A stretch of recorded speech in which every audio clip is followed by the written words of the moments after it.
It was 2:17 a.m. in Chicago. Rain tapped softly against the window of apartment 4B, where Daniel Carter sat alone, staring at his phone. The screen was glowing with a single notification.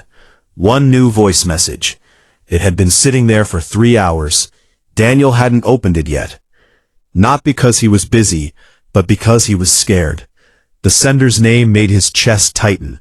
Unknown number. But deep inside, he already knew who it was. He just didn't want to accept it. 3 days earlier, Daniel had buried his younger sister, Emily. She was only 19, full of dreams, full of life, and now gone. A car accident, a drunk driver, one wrong moment, that's all it took. The funeral had been quiet, too quiet. Daniel remembered standing there, staring at the white coffin, unable to cry. People hugged him. People said things. "I'm so sorry. She's in a better place. Stay strong." But none of it felt real. Nothing felt real anymore. Emily was the only person who truly understood him. After their parents died, it was just the two of them. He was her protector, and he failed. That thought replayed in his head again and again.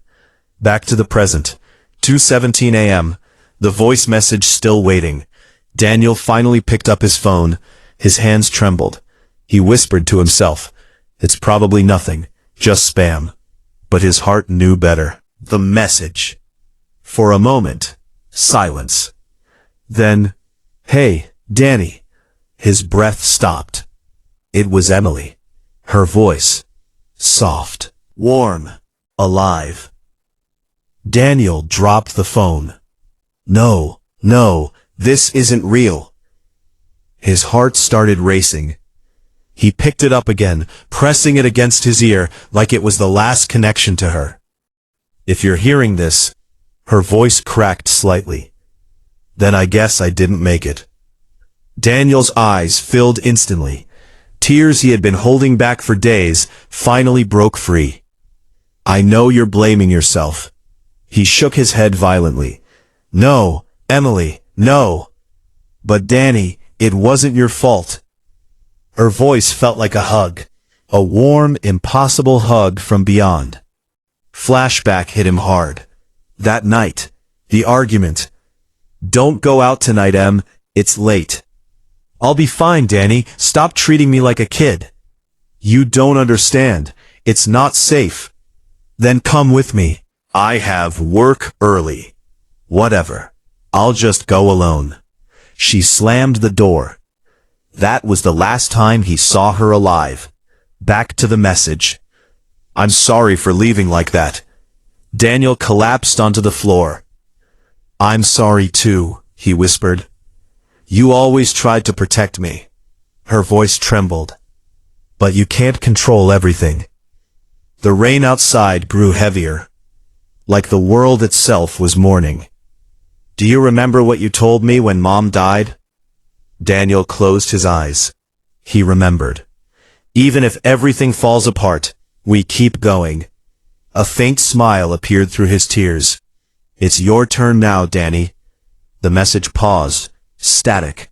Then her voice returned, softer. "There's something I never told you." Daniel's heart pounded. "Every Friday, I used to leave notes around the city." He frowned. "What?" "For strangers." Daniel sat up, confused. People who looked lonely, lost, broken. A tear slid down his cheek. "I'd write things like, 'You matter. Keep going. Someone cares.'" Daniel covered his mouth. "I never told you because I didn't want it to be a big deal." The rain softened, almost like it was listening. "But Danny, I need you to do something for me." His voice shook. "Anything. Don't let that kindness stop with me." Silence. Then, "Because the world doesn't need more perfect people." A pause.